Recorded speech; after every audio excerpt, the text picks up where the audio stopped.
नमस्ते, greetings. Study and crack with Vaishnavi Salvi में आपका स्वागत है। आज है वेडनेसडे और हर वेडनेसडे को हम अपलोड करते हैं एनवायरनमेंट के ऊपर वीडियो। इस कोर्स में मैंने ऑलरेडी 2 वीडियोस अपलोड किए हुए हैं। पहला है क्रैकर्स मंत्रा, किसी भी कॉम्पिटिटिव एग्जाम के प्रिपरेशन के लिए आप क्या टेक्निक फॉलो करोगे, क्या आपका अप्रोच रहेगा, वो उस वीडियो में बताया गया है। Plus mains plus prelims approach for environment discuss किया था। सेकेंड वीडियो में मैंने आपको डिटेल सिलेबस ऑफ एनवायरनमेंट और उसके लिए कौन कौन सा रेफरेंस बुक, कौन सा मटेरियल आपको यूज करना चाहिए बताया, प्लस क्या आपका अप्रोच रहेगा और previous year questions of environment discuss किए थे। ठीक है, तो अगर आप उन दोनों वीडियोस को अच्छे से देखते हो तो आपको ये समझ में आता है कि एनवायरनमेंट का सिलेबस बेसिकली बहुत जनरल है। वो इकोलॉजी, बायोडाइवर्सिटी और क्लाइमेट चेंज पर डिपेंड करता है। तो क्लाइमेट चेंज एक ऐसा टॉपिक है जो नॉट ओनली आप एनवायरनमेंट के पॉइंट ऑफ व्यू से पढ़ोगे, बट क्लाइमेट चेंज को आप इकोनॉमिक पर्सपेक्टिव से देख सकते हो, पॉलिटिकल पर्सपेक्टिव से देख सकते हो, जियोग्राफिकल पर्सपेक्टिव से देख सकते हो। बहुत सारे सब्जेक्ट्स या बहुत सारे डायमेंशंस में आप क्लाइमेट चेंज पढ़ सकते हो। तो ये आज का जो वीडियो है ये सिर्फ यूपीएससी की एग्जाम्स के लिए, स्टेट सर्विसेज के एग्जाम्स के लिए नहीं है। आप रेलवे के एग्जाम ले लो, बैंक पीओ के एग्जाम ले लो, सीडीएस, एनडीए, एसएसबी के एग्जाम्स ले लो। इन सारे एग्जाम्स में जनरल अवेयरनेस में, स्पेशल जियोग्राफी के पेपर में क्लाइमेट चेंज, एटमॉस्फेयर बहुत ही इंपॉर्टेंट टॉपिक होता है। ठीक है, अगर आप बुक्स में भी देख लोगे, स्टैंडर्ड 6 स्टैंडर्ड, 9 स्टैंडर्ड, 12 स्टैंडर्ड के बुक्स में भी इन टॉपिक्स का इंक्लूजन है। तो आज का वीडियो बहुत ही ज्यादा इंपॉर्टेंट है क्योंकि बहुत जनरल टॉपिक है और इसके ऊपर बहुत क्वेश्चंस एग्जाम में आने के चांसेस ज्यादा है। ठीक है, तो आज का वीडियो थोड़ा जियोग्राफिकल पॉइंट ऑफ व्यू से पढ़ेंगे। अप्रोच क्या रहेगा सुनो। पहले मैंने स्टार्ट किया है टेम्परेचर एंड ह्यूमिडिटी का डिस्कशन, क्योंकि जब भी हम क्लाइमेट चेंज पढ़ेंगे, अगर आपको इन बेसिक टर्म्स के बारे में नहीं पता होगा तो क्लाइमेट चेंज समझने में आपको थोड़ी डिफिकल्टी होगी। तो टेम्परेचर में भी आज हम देखेंगे इवोल्यूशन ऑफ एटमॉस्फेयर। उसमें हम सबसे पहले देखेंगे पहले का एटमॉस्फेयर कैसा था, प्रिमिटिव। फिर हम देखेंगे प्रेजेंट एटमॉस्फेयर। फिर हम देखेंगे एटमॉस्फेयर का क्या क्या स्ट्रक्चर है और इंडिविजुअल लेयर्स की पढ़ाई करेंगे। फिर हम इंसुलेशन के बारे में पढ़ेंगे। फिर हम हीटिंग और कूलिंग के 4 प्रोसेसेस होते हैं, उन प्रोसेसेस को डिटेल में पढ़ेंगे। ये आज के वीडियो में करेंगे। अगली वीडियो में हम टेम्परेचर पार्ट 2 पढ़ेंगे, जिसमें हम हीट बजट और उसके सारे फीचर्स डिटेल में पढ़ते हैं। फिर उसके बाद हम ह्यूमिडिटी के ऊपर फोकस करेंगे। फिर एक बार आपका ये अप्रोच पूरा हो जाएगा, फिर हम बाकी क्लाइमेट चेंज के जो मिशंस है, जो भी डायमेंशंस है, उनको स्टार्ट कर सकते हैं। ठीक है, तो आज का वीडियो बहुत ही ज्यादा इंपॉर्टेंट होने वाला है। मेक श्योर करो कि वीडियो खत्म होने के बाद जितनी भी फैक्चुअल इंफॉर्मेशन वीडियो में डिस्कस की है आपको याद रहे। ठीक है, ओके, तो लेट्स स्टार्ट। देखो, स्लाइड्स ज्यादा डिटेल्ड इंफॉर्मेशन इसके लिए मैंने दी है क्योंकि टॉपिक जनरल है। मैं नहीं चाहती हूँ बहुत सारे बुक्स रेफर करो। अगर किसी भी टॉपिक के ऊपर आपको क्वेश्चन दिया गया, नोट्स में जितने पॉइंट्स है, वीडियो में जितना पॉइंट्स है, उतना आप लिखोगे, मोर देन सफिशिएंट रहेगा। ठीक है, तो पहले हम देखते हैं अर्ली अर्थ एटमॉस्फेयर। अभी बेसिकली एटमॉस्फेयर क्या होता है? Atmosphere is a gaseous blanket around the अर्थ। ऐसे बोला जाता है कि ये बहुत ही ज्यादा इंपॉर्टेंट है। ये हमें हार्मफुल यूवी रेस से बचाता है। लाइफ अर्थ पे इसके लिए है क्योंकि हमारे पास एटमॉस्फेयर है, हमारी एटमॉस्फेयर में ऑक्सीजन है। ये बहुत सारी चीजें आपने पढ़ी होगी। लेकिन अर्थ जब बना, प्रिमिटिव अर्थ जब सबसे पहले बना, तब उसका एटमॉस्फेयर कैसे था? तो बेसिकली प्लीज नोट करना, primitive atmosphere was devoid of an atmosphere. मतलब जब पहले अर्थ बना, primitive earth was devoid of an atmosphere. Primitive earth का कोई एटमॉस्फेयर नहीं था।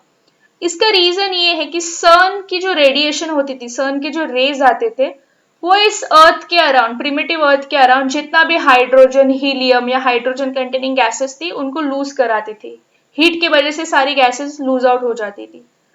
तो फिर आप सोचोगे कि अभी एटमॉस्फेयर क्यों है, अभी तो सनरेज अभी भी आ रहे, फिर वो लूज आउट क्यों नहीं हो रही? क्योंकि अभी हमारे एटमॉस्फेयर में सिर्फ हाइड्रोजन और हीलियम वाली गैस नहीं है, अभी हमारे एटमॉस्फेयर में बहुत सारी अलग अलग गैसेस है जो अर्थ के ग्रेविटेशनल पुल की वजह से अर्थ के अराउंड है। तो अभी का एटमॉस्फेयर हम थोड़ा बाद में देखेंगे, पहले अर्ली एटमॉस्फेयर पे फोकस करते हैं। तो पहला पॉइंट आपको याद रखना है कि प्रिमिटिव अर्थ का कोई एटमॉस्फेयर नहीं था क्योंकि सन के रेडिएशन की वजह से सारे गैसेस लॉस्ट हो जाते थे। तो फिर अर्थ पे सबसे पहले गैसेस आए कैसे? ऑब्वियसली अगर बाहर से तो नहीं आ सकते क्योंकि सनरेज है, तो अर्थ के ऊपर वॉल्केनोज होते थे। ठीक है, तो इन वॉल्केनो के एमिशन की वजह से, जब भी वॉल्केनो इरप्ट करता था, आपको पता है जब भी वॉल्केनो इरप्ट करता है बहुत सारा कार्बन डाइऑक्साइड, बहुत सारा डस्ट एमिट करता है। तो अर्ली एटमॉस्फेयर का गैस सबसे पहले द सोर्स वाज वॉल्केनो। आपको ये याद रखना, एग्जाम में पूछते कि अर्ली एटमॉस्फेयर कैसे बना, it was from emissions of volcanoes, ठीक है। तो वॉल्केनोस की वजह से आसमान में क्या हो गया, हवा में कार्बन डाइऑक्साइड फैल गया, ठीक है। That was the first point you are supposed to remember. फिर अर्थ पे ब्लू ग्रीन एल्गी होती थी, ठीक है। Blue green algae basically photosynthetic organisms जो लाइट के प्रेजेंस में अपना खाना बनाते हैं।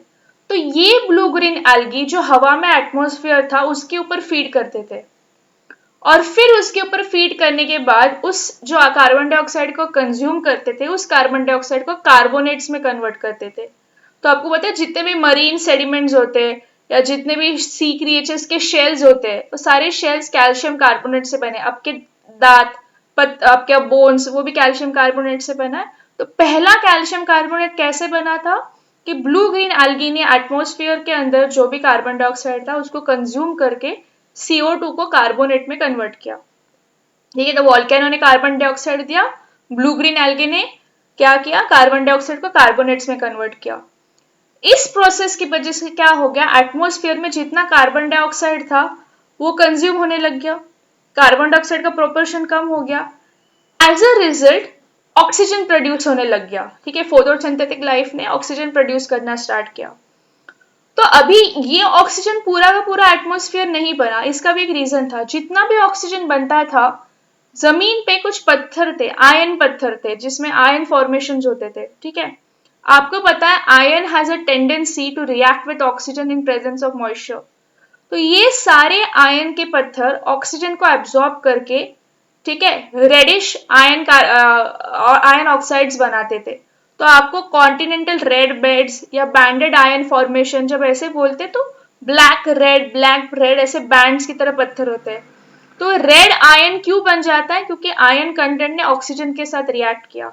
तो ध्यान से सुनना, पहला कार्बन डाइऑक्साइड वॉल्केनो से बना, ब्लू ग्रीन ने वो एल्गी ने वो कार्बन डाइऑक्साइड कंज्यूम किया, फिर ऑक्सीजन बना। ऑक्सीजन को कौन कंज्यूम कर रहा था, रॉक्स इन द सी। ये प्रोसेस चलता गया। अराउंड 1 बिलियन ईयर्स एगो क्या हो गया, ये पत्थरों की capacity to absorb oxygen became less, क्योंकि पत्थर सैचुरेट हो गए, no more oxygen could oxidize them, ठीक है। एज अ रिजल्ट फिर एटमॉस्फेयर में थोड़ा थोड़ा फ्री ऑक्सीजन रहने लग गया। अभी ध्यान से सुनना, फ्री ऑक्सीजन मतलब O2 मॉलिक्यूल्स, ऑक्सीजन मॉलिक्यूल, ठीक है। तो ये अर्थ है, अर्थ के अराउंड ये ऑक्सीजन, ये एटमॉस्फेयर है जिसमें O2 मॉलिक्यूल्स फ्रीली घूम रहे हैं। सन के जो यूवी रेज आते थे, हार्मफुल यूवी रेज, ये O2 मॉलिक्यूल्स को डिवाइड कर देते थे या स्प्लिट कर देते थे। तो दो ऑक्सीजन एटम्स होते एक मॉलिक्यूल में, ठीक है। तो एक एक ऑक्सीजन अलग होने लग गया। तो जब ऑक्सीजन अलग होते तो वो अनस्टेबल हो जाते। एज अ रिजल्ट वो क्या करते थे, एक एक सिंगल ऑक्सीजन एटम वापस किसी O2 मॉलिक्यूल के साथ कंबाइन हो जाता था। सो O प्लस O2 हमें O3 मिलता है। तो अब देखो, पहले हवा में फ्री ऑक्सीजन था, अल्ट्रावायलेट रेस की वजह से उस फ्री ऑक्सीजन को स्प्लिट किया गया, फ्री ऑक्सीजन ओजोन में कन्वर्ट हो गया। तो नेक्स्ट टाइम जब ये यूवी रेस आने लग गए अर्थ के ऊपर, इस ओजोन लेयर ने उन UV rays, harmful UV rays को भगा दिया। एज ए रिजल्ट क्या हो गया, अर्थ के अंदर बिलो द एटमॉस्फेयर लाइफ बनना स्टार्ट हो गया। So the first life was produced in oceans, ठीक है। जो मैं बोल रही हूँ इंग्लिश में टेक्स्ट में लिखा हुआ है, आप पढ़ सकते हो, ठीक है। ये आपके बस रिमेम्बरेंस के लिए मैंने लिख के रखा है, ठीक है। तो जो ये अर्ली एटमॉस्फेयर बना, अभी देखो, अल्ट्रावायलेट रेस को ओजोन ने भगाना स्टार्ट किया, अर्ली लाइफ ओशन में बन गई। तब early atmosphere was dominated first by water vapour. Please आपको ये पॉइंट याद रखना है कि अर्ली एटमॉस्फेयर प्रिमिटिव एटमॉस्फेयर था ही नहीं, ठीक है। उसके बाद जब अर्ली एटमॉस्फेयर बना वो सबसे ज्यादा वाटर वेपर से बना। अगर आज आप देखोगे the composition of atmosphere is dominated by nitrogen. आज हमारे पास 78% नाइट्रोजन है हमारे एटमॉस्फेयर में, बट उस टाइम पे सबसे ज्यादा वाटर वेपर था। आपको ये याद रखने वाली बात है। ज्यादा वाटर वेपर या हवा में ज्यादा नमी की वजह से बहुत बारिश होती थी, उस बारिश की वजह से ओशंस बनने लग गए। एज अ रिजल्ट जितना ज्यादा ऑक्सीजन, जितना ज्यादा वाटर, क्या हो गया, कार्बन डाइऑक्साइड का लेवल कम हो गया। इवेंचुअली नाइट्रोजन डोमिनेट करने लग गया एटमॉस्फेयर में, ठीक है। अभी आपको ये याद रखना है कि जब लाइफ अर्थ पे बनना स्टार्ट हुआ, that is the biological era, वो कब स्टार्ट हुआ? जब एटमॉस्फेयर में कार्बन डाइऑक्साइड की लेवल कम हो रही थी और ऑक्सीजन की लेवल बढ़ रही थी। During that situation, this situation is called biological era. तो आपको प्रिमिटिव एटमॉस्फेयर में क्या याद रखना है कि सबसे पहले एटमॉस्फेयर था ही नहीं, वॉल्केनोस की वजह से कार्बन डाइऑक्साइड आया, ब्लू ग्रीन एल्गे ने कार्बन डाइऑक्साइड को कार्बोनेट्स में कन्वर्ट किया, उन्होंने ऑक्सीजन प्रोड्यूस किया, ऑक्सीजन की वजह से क्या हो गया, पत्थरों ने ऑक्सीजन को एब्जॉर्ब किया। इवेंचुअली जब पत्थरों की कैपेसिटी खत्म हो गई 1 बिलियन ईयर्स पहले, क्या हो गया कि इन ऑक्सीजन एटमॉस्फेयर में फ्री घूमने लग गए, अल्ट्रावायलेट रेज आई, उन्होंने ऑक्सीजन को स्प्लिट कर दिया, ओजोन बन गया। ठीक है, ओजोन ने यूवी रेज को भगा दिया। तो जब यूवी रेज भाग गए तब लाइफ इवॉल्व होना स्टार्ट हुआ, फर्स्ट इन ओशंस। ठीक है, फिर अर्ली एटमॉस्फेयर बनना स्टार्ट हुआ, dominated by water vapour first, eventually water vapour के बाद नाइट्रोजन आ गया। तो बायोलॉजिकल एरा या प्रिमिटिव एटमॉस्फेयर कब तब खत्म करते हो जब कार्बन डाइऑक्साइड की लेवल एटमॉस्फेयर में कम होती जा रही थी और ऑक्सीजन की बढ़ती जा रही थी। फिर भी अगर आपको प्रिमिटिव एटमॉस्फेयर में कुछ भी डाउट हो कमेंट सेक्शन में लिखना। अभी हम देखेंगे प्रेजेंट डे एटमॉस्फेयर। ठीक है, प्रेजेंट डे एटमॉस्फेयर में आपको याद रखना है कि अर्थ एटमॉस्फेयर बेसिकली क्या है, air surrounding the earth, and it extends up to 1600 kilometres. देखो ये जो 1600 किलोमीटर्स का डेटा ये एनसीईआरटी से लिया गया है। अगर आप महाराष्ट्र स्टेट बोर्ड की जियोग्राफी की बुक देखोगे तो वहां पे 1400 किलोमीटर्स दिया गया है। ठीक है, तो हम एनसीईआरटी को फॉलो करेंगे। Atmosphere around the earth is up to 1600 kilometres. ठीक है, it is connected with the earth due to gravitational force. जैसे मैंने आपको बताया एटमॉस्फेयर अर्थ के अराउंड अभी क्यों है, सन के रेडिएशन की वजह से क्यों नहीं जा रहा, क्योंकि अर्थ के ग्रेविटेशनल फोर्स के अंदर है। अभी आपको पता है कोई भी लाइफ हो, चाहे वो प्लांट्स हो, एनिमल्स हो, सबको ऑक्सीजन जरूरी है लाइफ के लिए, और ये ऑक्सीजन हमें कौन सा अप्लाई करता है, एटमॉस्फेयर। ठीक है, और आपको ये भी पता है कि हर लाइफ फॉर्म की एक अलग अलग नीड होती है, एक पर्टिकुलर रेंज ऑफ टेम्परेचर और एक particular range of solar radiation उन्हें पता चाहिए होता है अपने बायोलॉजिकल बायोफिजिकल प्रोसेस कैरी करने के लिए। For example, suppose my neighbour has a dog. ठीक है, उनके पास एक डॉगी है, doggy is from a foreign breed. ठीक है, तो ही इज अ हस्की। तो जो ये हस्कीज होते हैं, साइबेरियन हस्कीज, एक्चुअली उनका जो नेचर होता है वो काफी कोल्ड रीजन से वो बिलोंग करते हैं। तो आप मुझे बताओ, वो कोल्ड रीजन में रहने वाले हस्की क्या वो बॉम्बे के वेदर में कंफर्टेबल रह पाएंगे? क्या उनको बॉम्बे का hot and humid climate suitable रहेगा? नहीं। तो as a result 24 hours that husky stage in the AC room. ठीक है, उनको उनके डॉगी के लिए कंपलसरी एसी लगता है। क्यों? क्योंकि हर लाइफ फॉर्म का एक पर्टिकुलर रिक्वायरमेंट होता है कि वो कितने टेम्परेचर में सर्वाइव करेगा। जैसे आप पेंगुइन्स को भी यहाँ पे नहीं रख सकते, पेंगुइन्स के भी बॉडी टेम्परेचर के लिए उनको एक अलग रेंज लगती है। ठीक है, तो ये जो हमारे लिए कितना सोलर रेडिएशन अंदर आना चाहिए और कितना नहीं आना चाहिए, हमारे लिए कौन डिसाइड करता है? एटमॉस्फेयर। एटमॉस्फेयर क्या करता है, अर्थ के अराउंड एक प्रोटेक्टिव ब्लैंकेट की तरह जितनी भी हार्मफुल गैसेस है एटमॉस्फेयर उसको वापस भगा देता है, और जितनी भी नेसेसरी हीट है वो एब्जॉर्ब करता है। कैसे एब्जॉर्ब करेगा, कितना एब्जॉर्ब करेगा, ये हम अगले वीडियो में हीट बजट में एकदम डिटेल में देखेंगे, उसके डायरेक्ट क्वेश्चंस पूछे जाते हैं। ठीक है, तो एटमॉस्फेयर का लाइफ में इंपॉर्टेंस आपको समझ में है, और क्या क्या इंपॉर्टेंस है देखते हैं।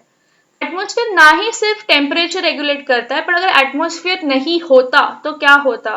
तो आपको दिन और रात के बीच में एक्सट्रीम टेम्परेचर वेरिएशन दिखता। अगर दिन में आपको बहुत ही ज्यादा गर्मी होती, आप चाहे तो जल जाते, और नाइट में आपको बहुत ज्यादा ठंडी हो जाती।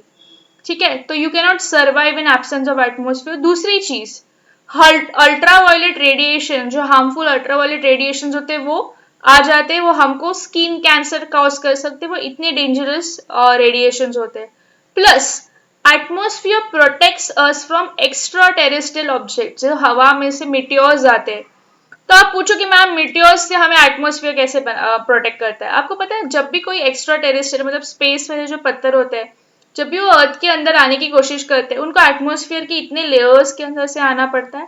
एज अ रिजल्ट इस लेयर्स से पास होते हुए कभी कभी बर्नट अप हो जाते हैं फ्रिक्शन की वजह से। अगर एटमॉस्फेयर नहीं होता तो मिटियोर्स डायरेक्टली अर्थ पे गिर जाते, एक बड़ा सा इम्पैक्ट फील किया जाता। ठीक है, तो मिटियोर्स क्या होते हैं, मिटियोरॉइड्स क्या होते हैं? ठीक है, ये चीजें हम अभी इसी वीडियो में देखेंगे। अगर आपको पता है तो अभी कमेंट सेक्शन में लिखो, नहीं पता तो डोंट वरी, आज के वीडियो के एंड तक आपको पता चल जाएगा। ठीक है, तो हमने देखा एटमॉस्फेयर का कितना इंपॉर्टेंस है लाइफ में। अभी इतना इंपॉर्टेंट एटमॉस्फेयर है तो किस चीज से बना है? सबसे पहले most dominant gas in atmosphere is nitrogen, followed by 21% oxygen and 0.93% argon. Please याद रखना, बच्चों को एक बहुत बुरी आदत होती है कि थर्ड पोजीशन पे वो कार्बन डाइऑक्साइड को पे डाल देते हैं। कार्बन डाइऑक्साइड 0.03, आर्गन से बहुत ही ज्यादा कम है वो। तो थर्ड लेवल पे dominant gas in atmosphere is argon. ठीक है, इन सारे गैसेस का एटमॉस्फेयर के क्लाइमेट पे अर्थ के क्लाइमेट पे बहुत ही ज्यादा इंपॉर्टेंट है इफेक्ट। क्या इफेक्ट है वो हम देखेंगे। ठीक है, तो आप मुझे बताओ, ऑक्सीजन लाइफ के लिए नेसेसरी है, बट सोचो अगर 78% ऑक्सीजन होता एटमॉस्फेयर में तो क्या होता? आप मुझे बताओ, अगर जब आप किसी मैच स्टिक को बर्न करते हो, ठीक है, और आप उसके ऊपर एक ग्लास रख दो, क्या हो जाएगा? आप देखोगे कि मैच स्टिक बर्न करना बंद कर देता है। किसी भी चीज को जलने के लिए ऑक्सीजन की जरूरी नेसेसिटी होती है। अगर एटमॉस्फेयर में 78% ऑक्सीजन होता तो क्या हो जाएगा? कहीं पे भी बहुत आसानी से आग लग जाएगी और वो आग बहुत ज्यादा इस पे फैल जाएगी। There will be tremendous loss of life and property, difficult हो जाएगा सर्वाइवल। इसके लिए एटमॉस्फेयर में नाइट्रोजन बहुत जरूरी है। तो आप देख रहे हो हर गैसेस, चाहे वो ऑक्सीजन हो, नाइट्रोजन हो, आर्गन हो, उनका एक इंडिविजुअल रोल और नेसेसिटी है ये कॉम्पोजिशन के लिए। ठीक है, प्लस इसके अलावा बहुत डस्ट और वाटर पार्टिकल्स भी एटमॉस्फेयर में प्रेजेंट होते हैं। तो आप पूछोगे मैम डस्ट और वाटर पार्टिकल्स का क्या इम्पैक्ट होता है? अगर आपको पता है हवा में अगर गर्मी, अगर वाटर वेपर ना हो या डस्ट पार्टिकल्स ना हो, तो जो सोलर रेडिएशन एटमॉस्फेयर में ऑब्जर्व किया है ना, जो अभी क्या होता है, ये अर्थ है, एटमॉस्फेयर है, जितनी भी सन की रेज आ रही है एटमॉस्फेयर उसको एब्जॉर्ब कर रहा है। अगर इस एटमॉस्फेयर में पानी ना हो, डस्ट ना हो, तो एटमॉस्फेयर की हवाएं गर्म हो जाएंगी, एटमॉस्फेयर हॉट हो जाएगा। But do we feel that much of hotness? हमें नहीं फील होता। क्यों? क्योंकि जो डस्ट होते हैं, वाटर वेपर होते हैं, सारा आने वाला सोलर रेडिएशन का हीट होता है उसको एब्जॉर्ब करते हैं।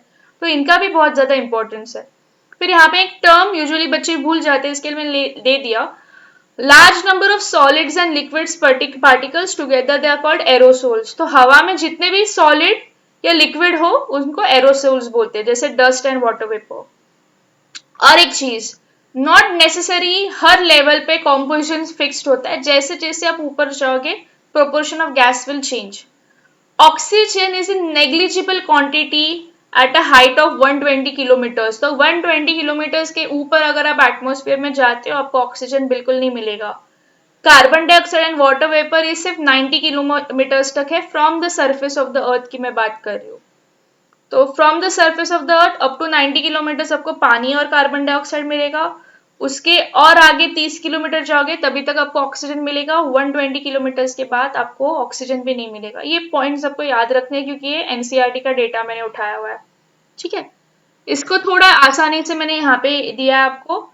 ये सीक्वेंस आपको याद रखना है। रीजन, कभी कभी पूछते कि whether the following order of atmosphere is right और नॉट, और ये कहाँ पे ऐसे क्वेश्चन पूछे जाएंगे आपको? ऐसे जो डायरेक्ट क्वेश्चंस होते हैं वो आपको यूपीएससी में नहीं पूछा जाएगा, बट आपको ये एसएससी के एग्जाम्स में पूछा जा सकता है, फिर आपको ये एनडीए के एग्जाम्स में पूछा जा सकता है, क्योंकि वहां पे up to 12th standard syllabus होता है और मैंने आपको बोला है कि 12th तक ये टॉपिक 3 बार रिपीट हुआ है।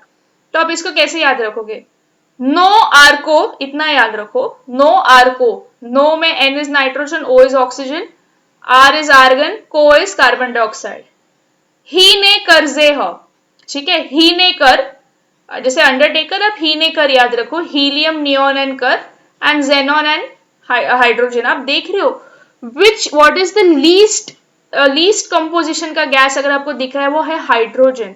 कभी कभी हमको क्या लगता है जेनॉन और क्रिप्टन से ज्यादा हाइड्रोजन का प्रोपोर्शन होगा, नहीं, इसके लिए सीक्वेंस याद रखना जरूरी। वीडियो को पॉज करके आप सीक्वेंस को याद रख सकते हो। Oxygen is negligible beyond 120 kilometres और 90 किलोमीटर्स के बियॉन्ड आपको कार्बन डाइऑक्साइड और वाटर वेपर नहीं मिलेगा। ठीक है, चलो फिर आगे बढ़ते हैं। Structure of present atmosphere. अभी तक हमने अर्ली एटमॉस्फेयर क्या होता है देखा, प्रेजेंट एटमॉस्फेयर का इंपॉर्टेंस देखा, कैसे वो डिक्रीज कर रहा है कॉम्पोजिशन में वो भी देखा। अभी उसका एक्चुअली स्ट्रक्चर कैसे होता है, उसको लेयर्स में कैसे डिवाइड किया जाता है, वो चीजें हम देखेंगे। सबसे पहले आपको याद रखना कि अर्थ के पास जो लेयर जिसमें हम ब्रीथ कर रहे हैं, जिसमें हमारी सारी बायोलॉजिकल एक्टिविटीज हो रही है, उसको बोलते हैं ट्रोपोस्फियर। ट्रोपोस्फियर के ऊपर वाली लेयर को बोलते हैं स्ट्रेटोस्फियर। स्ट्रेटोस्फियर ये एक ऐसी लेयर है जो जितनी भी सन की हार्मफुल रेज आने वाली होती ना, उस सारी रेज को एब्जॉर्ब करने का सबसे मेहनत वाला काम अगर कौन सी लेयर करती तो वो है स्ट्रेटोस्फियर। ठीक है, above stratosphere it is mesosphere. तो आपको कैसे याद रखना है, TSM। और मेसोस्फियर के ऊपर है थर्मोस्फियर। मेसोस्फियर और थर्मोस्फियर में काफी चार्ज्ड एटम्स और पार्टिकल्स होते हैं। इसके लिए हमें जितने भी सैटेलाइट के काम होते हैं, जितने भी हमारे रेडियो वेव्स वाले काम होते हैं, वो इन दो लेयर्स में किए जाते हैं। एग्जैक्ट कौन से लेयर में वो हम डिटेल में पढ़ेंगे। The upper mesosphere and lower thermosphere, क्यों मेसोस्फियर और थर्मोस्फियर के बीच में एक लेयर होती है, उसको बोलते हैं आइनोस्फियर। ये वो लेयर है जहां पे सारे इंपॉर्टेंट रेडियो कम्युनिकेशंस किए जाते हैं। इस लेयर की वजह से radio waves can bounce off the layer and travel great distance. ठीक है, तो हर लेयर का इंपॉर्टेंस हम इंडिविजुअली पढ़ेंगे, बट मैंने आपको एक ऊपर से ब्रॉड आइडिया दे दी। ठीक है, तो ट्रोपोस्फियर, स्ट्रेटोस्फियर, स्ट्रेटोस्फियर में ओजोन लेयर आएगा, बट फिर भी troposphere, stratosphere, mesosphere, thermosphere, broadly आप चार याद कर लो, इंडिविजुअली हम उसके आगे बाइफर्केशंस देखेंगे। ठीक है, तो पहले देखते हैं ट्रोपोस्फियर। प्लीज याद रखना, ट्रोपोस्फियर का जो हाइट है at poles it is 8 kilometre, at equator it is 18 kilometre.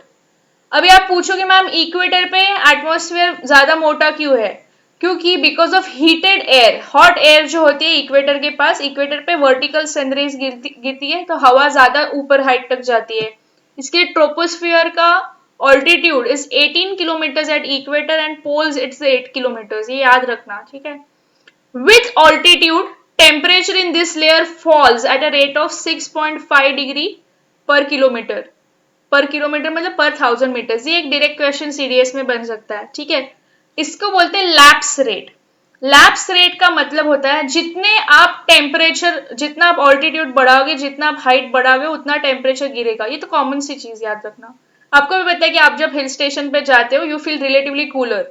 क्यों आप ठंडी के टाइम इतनी, क्यों आप गर्मी के टाइम आप कहाँ जाते हो, आप मुंबई में हो तो आप लोनावाला जाते हो, अगर आप नॉर्मल कहीं आपको जाए तो ऊटी मनाली चले जाते हो। क्यों जाते हो, क्योंकि आपको पता है as you go up in altitudes temperature will fall. This tendency is called lapse rate, very important point in climatology. Lapse rate क्या होता है कि ऑल्टीट्यूड बढ़ने पे टेम्परेचर गिरता है, और जनरल लैप्स रेट का कितना वैल्यू है, 6.5 डिग्री सेल्सियस पर किलोमीटर।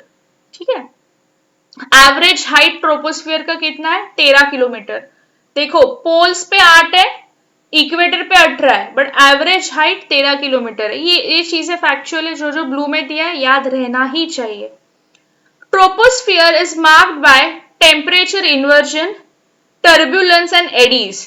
अभी ये जो टॉपिक है टेम्परेचर इन्वर्जन क्या होता है, टर्बुलेंस क्या होता है, एडीज क्या होता है, ये अभी आप यहाँ पे डिटेल में मत पढ़ो। जब हम ज्योग्राफी कवर अप करेंगे तब मैं आपको बता देती हूँ। ठीक है, तो ये पॉइंट आपको बस नाम के लिए पता होना चाहिए, फिलहाल आप इसका टेंशन मत लो। अभी तक आपको ये क्या याद रखना है, कितना लेंथ है, lapse rate, normal lapse rate है।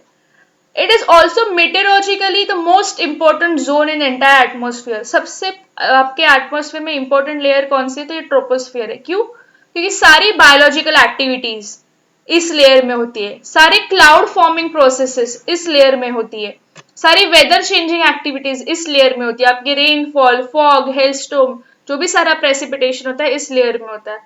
तो this layer is very very important for all biological activities. तो ट्रोपोस्फियर में आपको क्या याद रखना है, ऑल्टीट्यूड्स कितना है, पोल्स के पास, इक्वेटर के पास, ये नॉर्मल लैप्स रेट फॉलो करता है, मतलब जैसे हाइट बढ़ेगी टेम्परेचर गिरता चला जाएगा।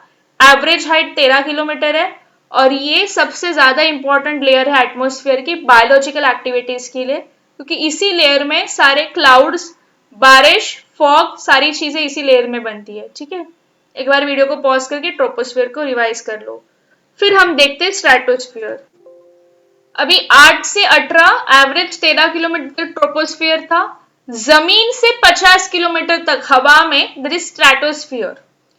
स्ट्रेटोस्फियर में देखो उल्टा होता है, 13 किलोमीटर के बाद देखो उल्टी चीजें होती है। जैसे जैसे आप आसमान में ऊपर जाओगे टेम्परेचर बढ़ता जाएगा। In this layer to reach a level of 0 degree Celsius at altitude of 50 kilometre. अब ये उल्टा हो रहा है। पहले क्या हो रहा था ट्रोपोस्फियर में कि जब आप ऊपर जा रहे थे टेम्परेचर घट रहा था। स्ट्रेटोस्फियर में जब आप पहुंचते हो जितना आप ऊपर जाओगे उतना टेम्परेचर बढ़ेगा। तो ये नॉर्मल लैप्स रेट नहीं है, इसको बोलते हैं एबनॉर्मल लैप्स रेट। मतलब ये एबनॉर्मल चीज है, हमने ये एक्सपेक्ट नहीं किया था, तो आपको याद रखना है, ठीक है। This rise is due to, क्यों ये होता है, क्योंकि इस स्ट्रेटोस्फीयर में ओजोन लेयर है, और ओजोन लेयर क्या काम करती है, सारे हार्मफुल रेस को एब्जॉर्ब करने का। तो इतनी सारे हार्मफुल यूवी रेस को एब्जॉर्ब करने का काम करी, तो ऑब्वियसली इस लेयर का टेम्परेचर बढ़ना कॉमन सी बात है। पर आपको एक पॉइंट याद रखना है, इसकी स्पेशलिटी क्या है स्ट्रेटोस्फीयर की। This layer is almost free from clouds, क्योंकि सारे क्लाउड फॉर्मिंग एक्टिविटीज तो ट्रोपोस्फियर में हो गए। इसके लिए इस लेयर में आपको कोई भी क्लाउड्स नहीं मिलेंगे, so it is the most ideal layer for flying aeroplanes. अगर आप एरोप्लेन्स में जब भी आप फ्लाई करते हो, आपने देखा होगा कि आपका प्लेन ऊपर उड़ रहा है, आपको नीचे क्लाउड्स दिखेंगे।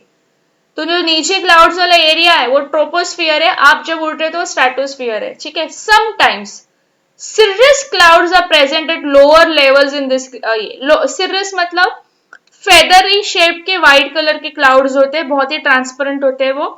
टाइप्स ऑफ क्लाउड्स के ऊपर वीडियोस जियोग्राफी के वाले पार्ट में मैं बनाऊंगी, ठीक है।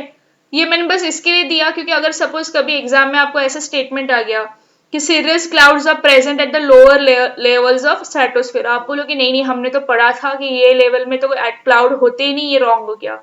नहीं, जबकि ये पॉइंट पॉसिबल है कि लोअर लेवल पे आपको थोड़े ट्रांसपेरेंट क्लाउड्स मिलेंगे, ठीक है। लेकिन प्लेन उड़ाने के लिए सबसे आइडियल कौन सा लेयर है, स्ट्रेटोस्फीयर। बायोलॉजिकल एक्टिविटीज के लिए एटमॉस्फेयर का कौन सा लेयर सबसे अच्छा है, ट्रोपोस्फियर।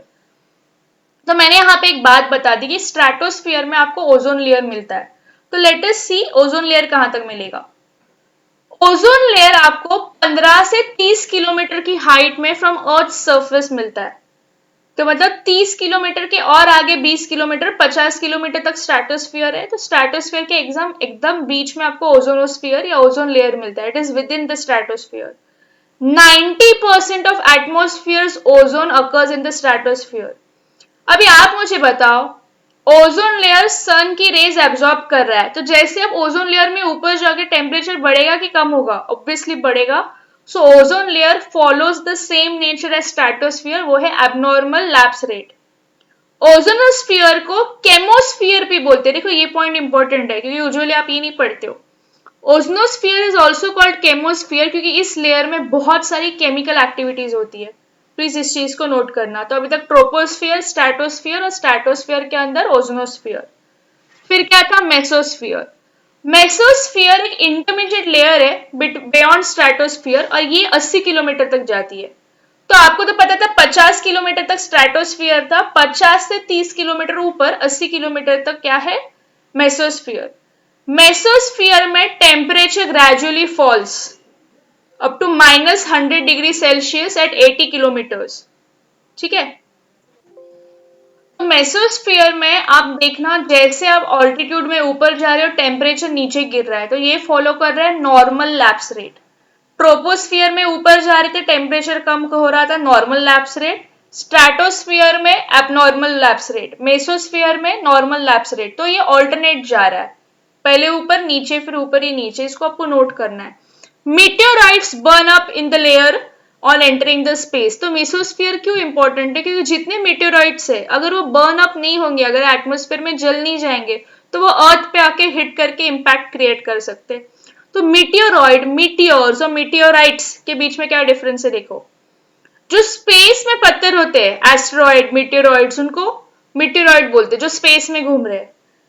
जब वो अर्थ के एटमोस्फियर में एंटर करके जल जाते हैं उनको हम बोलते हैं मीटियोर्स, ठीक है। और वो अगर जल के नहीं जले या थोड़ा सा पार्ट रह गया, अगर वो अर्थ के सरफेस को हिट करते तो उनको बोलते हैं मीटियोराइट्स।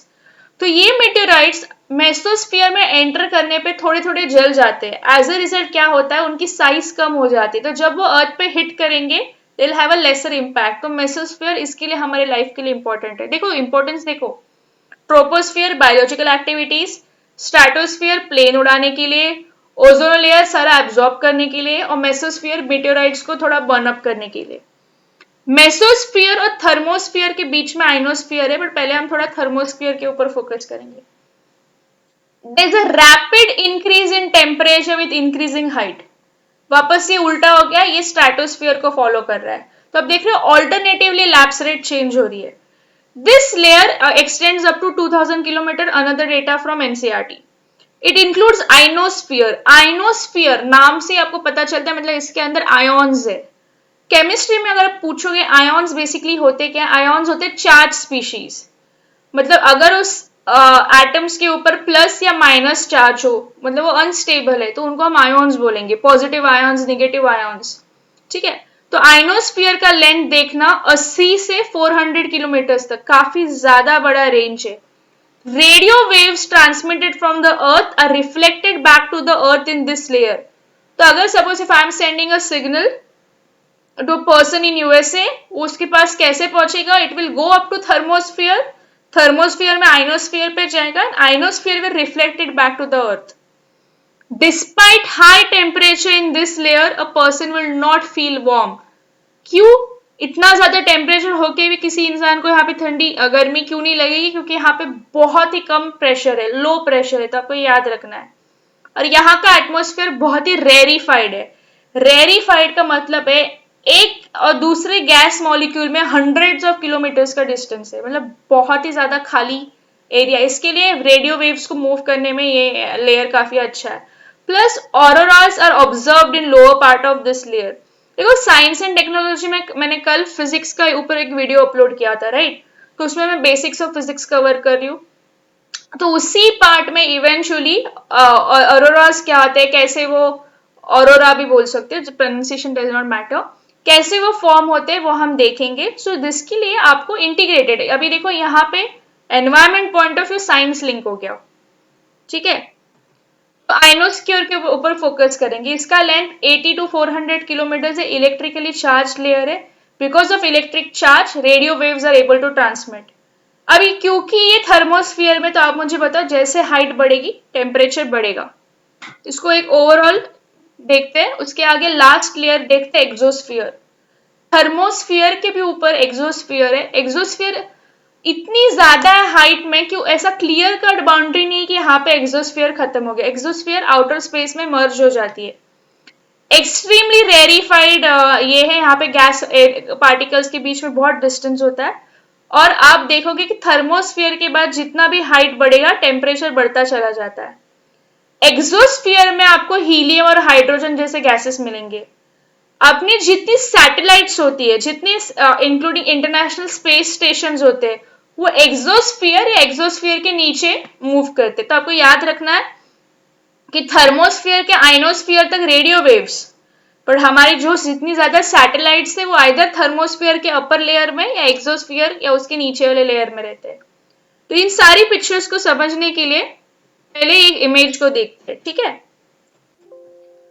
तो अगर आप देखोगे, आपको डिटेल में सबसे पहले क्या याद रखना है, troposphere up to average height 13 kilometre है, यहाँ पे सारे बायोलॉजिकल एक्टिविटीज होते हैं, ठीक है। स्ट्रेटोस्फियर में कोई भी क्लाउड फॉर्मिंग एक्टिविटी नहीं होती, तो यहाँ पे सारे एरोप्लेन्स होते हैं। और इसी में ओजोन लेयर भी होता है। यहाँ पे नॉर्मल लैप्स रेट, यहाँ पे एबनॉर्मल लैप्स रेट। मेसोस्फियर में क्या होता है, मेसोस्फियर में मीटियोर्स बर्न अप होते हैं। मेसोस्फियर और थर्मोस्फियर के बीच में एक लेयर होती है आइनोस्फियर, जहां पे सारे रेडियो सिग्नल्स जाते हैं। थर्मोस्फियर बेसिकली यहाँ पे भी सारे गैसेस पार्टिकल्स में बहुत डिस्टेंस होता है। थर्मोस्फियर की ऊपर की लेयर होती है एक्सोस्फियर। एक्सोस्फियर में बेसिकली क्या होता है, हमारे जितने इंटरनेशनल सैटेलाइट्स है वो सारे रोल्स प्ले करते हैं, ठीक है। सो एक बार लेयर्स और स्ट्रक्चर्स ऑफ एटमोस्फियर के ऊपर ध्यान देना, क्योंकि इसके ऊपर भी मेंस में क्वेश्चन आ सकता है। तो अभी एटमोस्फियर हमने समझ लिया, अर्ली कैसा था, प्रेजेंट कैसा है, कॉम्पोजिशन क्या है, क्या क्या अलग लेयर्स है, क्या क्या उसके पॉइंट्स है। अभी हम टेम्परेचर के ऊपर फोकस करेंगे। टेम्परेचर में हम सबसे पहला पॉइंट देखेंगे इंसोलेशन। देखो अर्थ को एनर्जी देने का सबसे प्राइमरी सोर्स क्या है, सन। ये जो इंसुलेशन है, इंसुलेशन का बेसिक मतलब है इनकमिंग सोलर रेडिएशन और इंसोलेशन। ये शॉर्ट वेवलेंथ की रेज होती है जो सन से अर्थ की तरफ आती है। Though only 2 billions of the total solar radiation reaches the earth's surface, it is of great importance. अब एक याद रखना कि बहुत ज्यादा अमाउंट में सनरेज आती है अर्थ तक, बट अर्थ तक बहुत ही कम पहुंचती है। जैसे गवर्नमेंट में ऊपर से बहुत ज्यादा फंड्स रिलीज होते हैं, बट किसानों तक बहुत ही कम पहुंचते, गरीब इंसान तक बहुत ही कम पहुंचते। सिमिलरली उसी तरह सो भले ही कम पहुंचते but it is still of great importance. क्यों? क्योंकि it is the only major source of energy on the earth for all physical and biological phenomena. तो भले ही कम मात्रा में सनरेज मिल रही है, बट वो भी बहुत ज्यादा इंपॉर्टेंट है। सन रेज कम क्यों मिलती है? क्योंकि इसका एक रीजन है कि भले ही सन बहुत ज्यादा क्वांटिटी में सन रेज सेंड कर रहा है, अर्थ की साइज बहुत छोटी है, अर्थ का डिस्टेंस सन से बहुत ज्यादा है। उससे ज्यादा एक इंपॉर्टेंट पॉइंट मैंने आपको बताया था इसके पहले, थोड़ी देर पहले, वाटर वेपर, डस्ट पार्टिकल्स या ओजोन, ये जो चीजें एटमॉस्फेयर के अंदर प्रेजेंट है, ये सारे in small amount of radiation को एब्जॉर्ब कर लेती है। एज ए रिजल्ट अर्थ के सरफेस तक, जमीन तक बहुत ही कम हीट पहुंचती है। ठीक है, तो इंसोलेशन क्या होता है? फिलहाल आपको सिर्फ इतना याद रखना है, इनकमिंग सोलर रेडिएशन। आगे देखते हैं क्या क्या फैक्टर्स है जो इस इंसोलेशन को अफेक्ट करती है। The amount of insolation received on the Earth's surface has spatio-temporal variation. Please याद रखना, ये दो words है, ये रिमोट सेंसिंग में बहुत ज्यादा यूज किए जाते हैं, स्पेशियल एंड टेम्पोरल। इसका डिफरेंस बता देती हूँ। फॉर एग्जाम्पल, सपोज ये मंथ है सितंबर का, ठीक है। सपोज मैं यहाँ पे राइस फार्मिंग कर रही हूँ, ठीक है, राइस ग्रो कर रही हूँ, राइस कल्टीवेशन कर रही हूँ। बॉम्बे में मैं राइस कल्टीवेशन कर रही हूँ। इसी टाइम पे I just take a imaginary example, कल कोलकाता में मेरी एक दोस्त राइस कल्टीवेशन कर रही है सेम टाइम, बट यहाँ पे डिफरेंस क्या है? जगह का। ऐसा डेटा जो सिर्फ प्लेस टू प्लेस, उनका सिर्फ डिफरेंस प्लेस वेरिएशन में होगा, उसको हम बोलते हैं स्पेशल डेटा। या फिर ऐसे पकड़ लो कि अभी मैं सितंबर में राइस कल्टीवेशन कर रही हूँ, in the month of January I do wheat cultivation. तो यहाँ पे डिफरेंस क्या हो रहा है? एक ही जगह पे मैं काम कर रही हूँ, but what is wearing over here? Time. तो इंसुलेशन की जो पढ़ाई होती है, कितनी सनरेज अर्थ के ऊपर आई, ये सिर्फ जगह तो जगह नहीं, बट टाइम टू टाइम भी वेरी करती है। दोनों चीजों का कॉम्बिनेशन है। कैसे? तो अभी हम देखेंगे, ठीक है। तो अर्थ का ट्रॉपिकल जोन होता है ना, उस पर बहुत ज्यादा सनरेज मिलती है। एज अ रिजल्ट क्यों? क्योंकि through out the year equator से लेकर ट्रॉपिक्स तक परपेंडिकुलर सनरेज गिरती रहती है।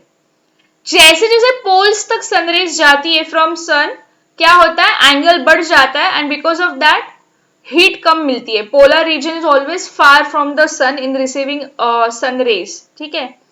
इंसुलेशन गर्मी में ज्यादा होती है, विंटर्स में कम होती है। इसके लिए आपको गर्मी में ज्यादा हीट फील होती है और विंटर्स में कम। ये भी क्यों हम देखेंगे। तो इन फैक्टर्स की वजह से फॉलोइंग फैक्टर्स आर रिस्पॉन्सिबल कि इंसुलेशन क्यों इतना अमाउंट हमें मिल रहा है। पहला है एंगल ऑफ इंसिडेंस, क्या होता है देखेंगे। फिर है ड्यूरेशन ऑफ डे, और तीसरा है ट्रांसपेरेंसी ऑफ एटमॉस्फेयर। बहुत ही सिंपल चीज है, आपको बस नाम से पता होनी चाहिए। एंगल ऑफ इंसिडेंस, अब मुझे बताओ, अर्थ राउंड है शेप में, तो इसमें जितनी भी सनरेज आ रही है, जहां पे परपेंडिकुलर सनरेज गिर रही है वहां पे डायरेक्ट हीट ज्यादा होगा, बट जहां पे डायगोनली जा रही है क्या हो जाएगा? वहां पे amount of heat is less. इसके लिए आप देखोगे इक्वेटर और ट्रॉपिकल रीजन पे एंगल ऑफ इंसिडेंस ज्यादा होने की वजह से क्या होता है? सनरेज ज्यादा होती है, पोलर रीजन में वो कम हो जाते हैं। Rays with smaller angle travels more for the atmosphere. Longer the path of sun rays, greater is the amount of reflection. ठीक है, absorption of heat by the atmosphere is less. As a result, intensity of insolation is less. इसका मतलब क्या है? जितना ज्यादा sun rays को travel करना पड़ेगा, उतने ज्यादा उन सन रेज को रिफ्लेक्ट किया जाएगा अर्थ से, और उतना ज्यादा हीट एब्जॉर्ब होगा एटमॉस्फेयर से। एज ए रिजल्ट उस जगह पे बहुत कम हीट पहुंचेगी। इसका मैं आपको एक पिक्चर से एग्जांपल दिखा देती हूँ। इमेजिन करो यहाँ पे सन है, सन की डायरेक्ट सन रेज इक्वेटर पे गिरते हैं, बट सन की जो रेज है जो पोलर रीजन पे जा रही है, तो आप देख रहे हो उसको ज्यादा डिस्टेंस कवर अप करना पड़ता है। जब ज्यादा डिस्टेंस कवर अप करना पड़ता है, क्या होता है? उतना ज्यादा रिफ्लेक्शन होगा, उतना ज्यादा रिफ्लेक्शन होगा, तो इन रीजन्स पे जितनी हीट मिलनी चाहिए वो इस अमाउंट से कम होगा। ठीक है, तो याद रखना इक्वेटर और ट्रॉपिकल रीजन तक ही आपको बहुत ज्यादा सनरेज मिलती है। ट्रॉपिकल के बियॉन्ड टेम्परेट से लेके पोलर रीजन तक सनरेज कम हो जाती है। क्यों? क्योंकि जितना ज्यादा हीट ट्रैवल करना पड़ेगा, उतना ज्यादा रिफ्लेक्शन होगा। इस पॉइंट को याद रखना लो एंगल ऑफ इंसिडेंस के लिए। दूसरा बताए ड्यूरेशन ऑफ डे। ये तो अब सिंपल सी बात है, आप मुझे बताओ, जहां पे भी दिन का ड्यूरेशन ज्यादा होगा ज्यादा अमाउंट ऑफ सनरेज एब्जॉर्ब करेंगी, जहां पे भी दिन का ड्यूरेशन कम होगा कम सनरेज एब्जॉर्ब की जाएंगी, ये तो आपको पता है। ट्रांसपेरेंसी ऑफ एटमोस्फेयर, आप मुझे बताओ, अगर आसमान क्लियर स्काई होता है और गर्मी के टाइम होंगे तो क्या हो जाएगा, वहां पे आपको बहुत ज्यादा हीट फील होगी। बट जब वो सपोज बहुत धूप आ रही है और आसमान में बादल आ जाते हैं, आपको थोड़ी राहत फील होती है। क्यों? क्योंकि एटमॉस्फेयर में अगर थिकर क्लाउड्स आते तो थिक क्लाउड्स जो होते हैं दे हिंडर, मतलब they obstruct the insolation to reach the earth, जबकि क्लियर स्काई के टाइम पे बहुत ज्यादा गर्मी फील होती है। प्लस अगर सपोज थिक क्लाउड्स है, मतलब एटमॉस्फेयर में वाटर वेपर है, डस्ट है, उन सारे हीट को एब्जॉर्ब करेगा। अगर आसमान क्लियर है, मतलब यहाँ पे कोई वाटर वेपर कोई क्लाउड नहीं, तो डायरेक्टली सनरेज आपके ऊपर गिरेगी। तो अभी तक आपने क्या सीखा? इंसोलेशन। इंसोलेशन का मतलब होता है incoming solar radiation. Incoming solar radiation आपको याद रखना है 3 फैक्टर्स पे होती है, angle of incidence, duration of day and transparency of atmosphere. ठीक है, अभी आज का last topic for the video is heating and cooling. हमारा जो एटमॉस्फेयर है वो 4 तरीकों से हीट किया जाता है। देखो मैंने यहाँ पे नोट्स आपको एग्जाम में आप कैसे आंसर लिखोगे उस पॉइंट से दिया हुआ है, लेकिन साइड में मैंने छोटा फॉन्ट चेंज करके आपको अंडरस्टैंडिंग के लिए भी पॉइंट्स दिए हुए। तो पहले आप वीडियो को पॉज करके यहाँ पे याद कर लो 4 टाइप के हीटिंग प्रोसेसेस है जिससे हमारे एटमॉस्फेयर को हीट मिलती है। RCCA, radiation, conduction, convection, advection. Radiation, conduction, convection, advection. Please ये 4 प्रोसेसेस को याद कर लेना नाम। सबसे पहले देखते हैं रेडिएशन क्या है। ये ऊपर की ब्लैक थियरी जो आप आंसर में लिखोगे वो समझने से पहले सिंपल पिक्चर को देख के समझते हैं। A hot body continues to emit heat in all direction until it attains equilibrium. एक हॉट ऑब्जेक्ट तब तक हीट रिलीज करता रहेगा जब तक वो कूल ना हो जाए या चारों डायरेक्शन से इक्विलिब्रियम अटेंड ना करे। जैसे बर्निंग ऑफ कोल, ये कोल तब तक बर्न होता रहेगा जब तक चारों साइड से वो इक्विलिब्रियम अटेंड ना करे। इस चीज को बोलते हैं रेडिएशन। रेडिएशन मतलब एमिट करना। तो जो सन रेज होती है, ध्यान से सुनना, अभी हम पढ़ेंगे, they reach the earth and the earth loses energy to outer space by a process called radiation. तो अभी अर्थ है, ये सनरेज आ गई, सनरेज की वजह से अर्थ हॉट हो गई। अभी मैंने आपको बताया कि हॉट बॉडी क्या करती है, जब तक वो इक्विलिब्रियम अटेंड नहीं करती सारी हीट रिलीज कर देती है। तो अर्थ था, अर्थ पे सनरेज आ गई, अर्थ हॉट बॉडी बन गई, it will start to emit heat. और ये हीट जो वो एमिट करेगी एटमॉस्फेयर एब्जॉर्ब कर लेगा। As a result atmosphere got heat by radiation. In this process heat is directly transmitted to an object through heat waves. Radiation में heat waves travel through empty space and vacuum. तो आपको बस simply इतना याद रखना है, radiation, radiation क्या होता है, हॉट ऑब्जेक्ट जब तक उसको सारे डायरेक्शन में इक्विलिब्रियम ना मिले हीट एमिट करता रहता है। ठीक है, एग्जाम्पल आप कोयले वाला याद रखो to understand the word radiation. Radiation के बाद दूसरा क्या था, कंडक्शन, पर उसके पहले कैरेक्टरिस्टिक्स देखेंगे। ऑल ऑब्जेक्ट्स वेदर हॉट और cold emit radiant energy continuously. Cold का एग्जांपल मैं आपको बता देती हूँ। अगर आपके पास ड्राई आइस है या बर्फ है, जब तक उसको नॉर्मल रूम कंडीशन तक स्टेबिलिटी नहीं मिलेगा वो एमिट करता रहेगा। Temperature and wavelength are inversely related, ये बस नॉर्मल के लिए। Hotter the object shorter is the length of wave, इसको याद रखो। इसके लिए मैं आपको बोलती हूँ सन की वेव्स शॉर्ट वेवलेंथ वेव्स होती है क्योंकि वो हॉट होती है। Insolation reaches the earth surface in short waves, ये पॉइंट आपको हमेशा याद रखना है। ये हिट बजट में आप समझ में आएगा कि एटमॉस्फेयर से जब सनरेज अर्थ के अंदर आ रही है तो शॉर्ट वेव्स होती है, बट अर्थ से जब वो रिफ्लेक्ट होके जाती है तब वो लॉन्ग वेव्स होती है। इसके लिए उनको रिफ्लेक्शन में प्रॉब्लम होता है। ठीक है, तो ये इसके लिए atmosphere is transparent to short waves, वो शॉर्ट वेव्स को आने देता है, पर जब अर्थ से वो लॉन्ग वेव्स बन के वापस जाती है तब एटमॉस्फेयर उसको जाने नहीं देता। As a result atmosphere absorbs it और एटमॉस्फेयर गर्म हो जाता है। तो ये रेडिएशन की वजह से हुआ।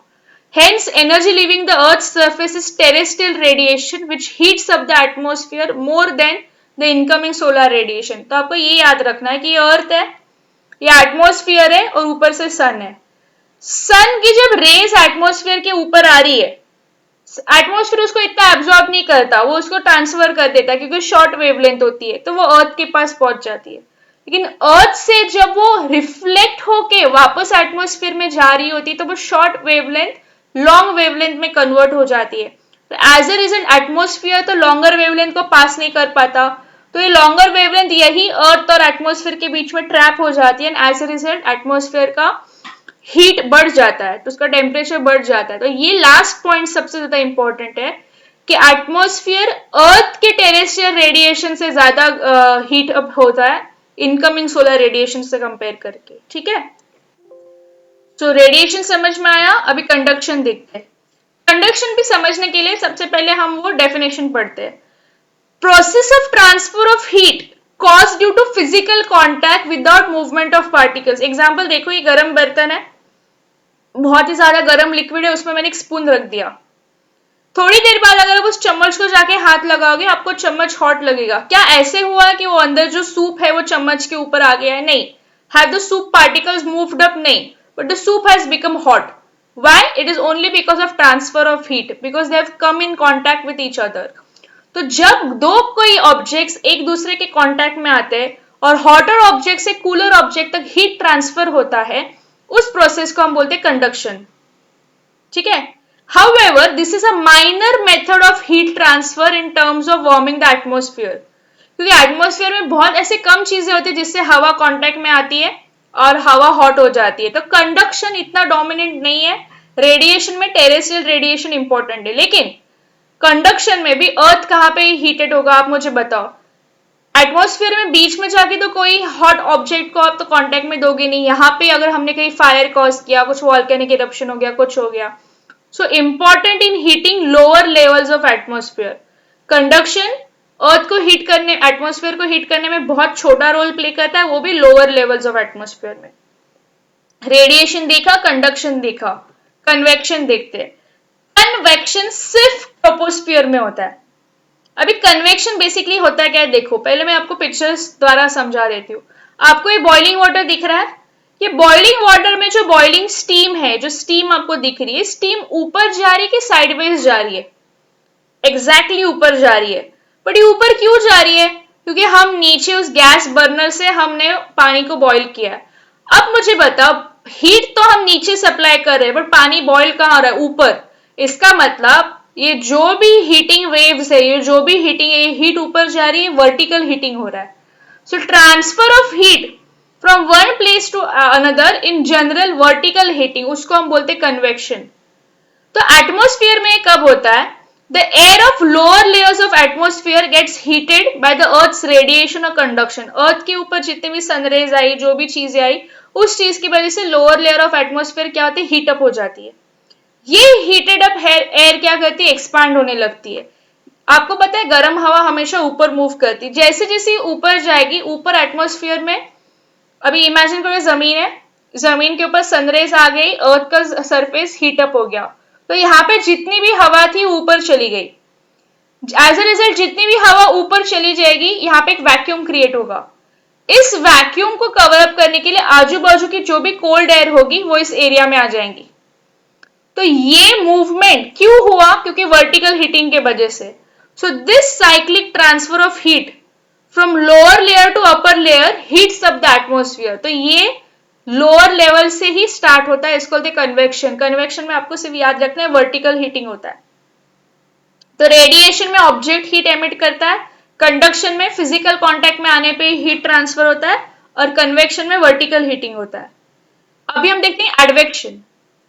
एडवेक्शन का मतलब क्या होता है? Horizontal transfer of heat. Winds carry temperature of one place to another. देखो अभी जैसे मैंने आपको बताया, सपोज ये रीजन अर्थ का सरफेस गर्म हो गया, हवा ऊपर चली गई, तो जैसे ही यहाँ की हॉट हवा ऊपर चली गई, आजू बाजू की कोल्ड रीजन की हवा साइडवेज आ गई। सो horizontal transfer of wind, horizontal transport of heat, इसको बोलते हैं एडवेक्शन। कन्वेक्शन में ऊपर जाते हैं, एडवेक्शन में हॉरिजॉन्टली मूव करते हैं। ये वर्टिकल मूवमेंट से भी ज्यादा इंपॉर्टेंट है, क्योंकि हमारे जितनी बायोलॉजिकल एक्टिविटीज होती है, जितनी हमारी लाइफ साइकिल होती है, एडवेक्शन से ज्यादा अफेक्टेड होती है। एग्जाम्पल मैंने यहाँ पे दिया है लू का। तो नॉर्थ इंडिया में गर्मी के टाइम अगर आपने कभी देखा भी होगा, सामने के सामने आपको ऐसी गर्म हवा मूव होती हुई दिखती है हॉरिजॉन्टली। ठीक है, ये क्यों मूव हो रही है? क्योंकि एडवेक्शन प्रोसेस हो रहा है, हॉरिजॉन्टल ट्रांसफर ऑफ हीट। ठीक है, तो आज हमने क्या देखा बेसिकली एक बार रिवाइज करते हैं। एटमॉस्फेयर देखा, एटमॉस्फेयर में हमने early atmosphere, present atmosphere, composition, layers, structures सब कुछ देख लिया। एटमॉस्फेयर के बाद हमने देखा इंसुलेशन। इंसुलेशन में हमने देखा कि बेसिकली इंसुलेशन होता क्या है और एटमॉस्फेयर इंसुलेशन में कैसे रोल प्ले करता है। ठीक है, फिर हमने देखा heating and cooling process atmosphere के 4 तरीके के, एक रेडिएशन, कंडक्शन, कन्वेक्शन, एडवेक्शन। फिर उसके बाद नेक्स्ट क्लास में हम देखेंगे हीट बजट क्या होता है, humidity, condensation, precipitation, fog, smog और टाइप्स ऑफ क्लाउड्स। ठीक है, कुछ इस वीडियो में डाउट होगा प्लीज पूछना, and please like, share and subscribe study and crack. ठीक है, मिलते हैं इस टॉपिक के लिए अगले Wednesday. Thank you so much.